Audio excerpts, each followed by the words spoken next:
Bago pa man na ang kaarawan ni dating Pangulong Rodrigo Duterte, nakarating na sa The Netherlands ang kanyang mag-ina na sina Hanilet Avancenia at Kitty Duterte. Magbabalita si Joey Francisco.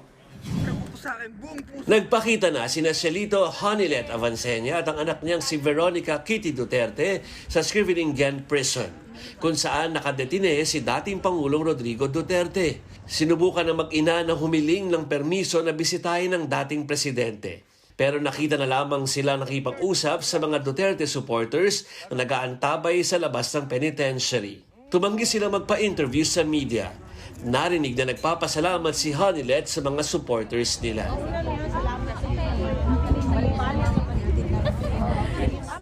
Kamakailan lang, sinabi ni Vice President Sara Duterte na ipapaubaya niya ang visiting schedule nila Hanilet at Kitty sa mismong araw ng kaarawan ng dating Pangulo. Habang nakipag-usap si Kitty sa mga supporters, narinig itong nagsabi ng birthday wish para sa ama. Good health and unta kaon na gyud siya sa ilang pagkaon dira sa sulod di na maginahigulo na katulang gyud. Nagpaunlak ang mag-ina sa photo request ng mga supporters. At makalipas ang isang oras ay umalis na rin sila sa penitentiary. Maaalalang nag-file ng petition si Kitty sa Korte Suprema para maibalik sa Pilipinas si Digong.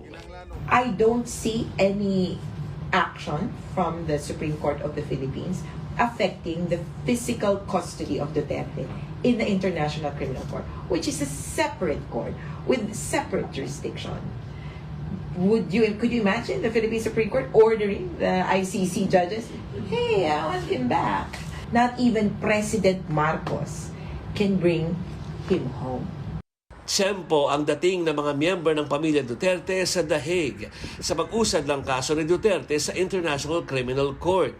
Kakasumiti nga lang ng prosecution team ng higit 100 pieces of evidence sa ICC. Nag-uulat mula sa ICC dito sa The Hague, Netherlands, Joey Francisco para sa 1PH.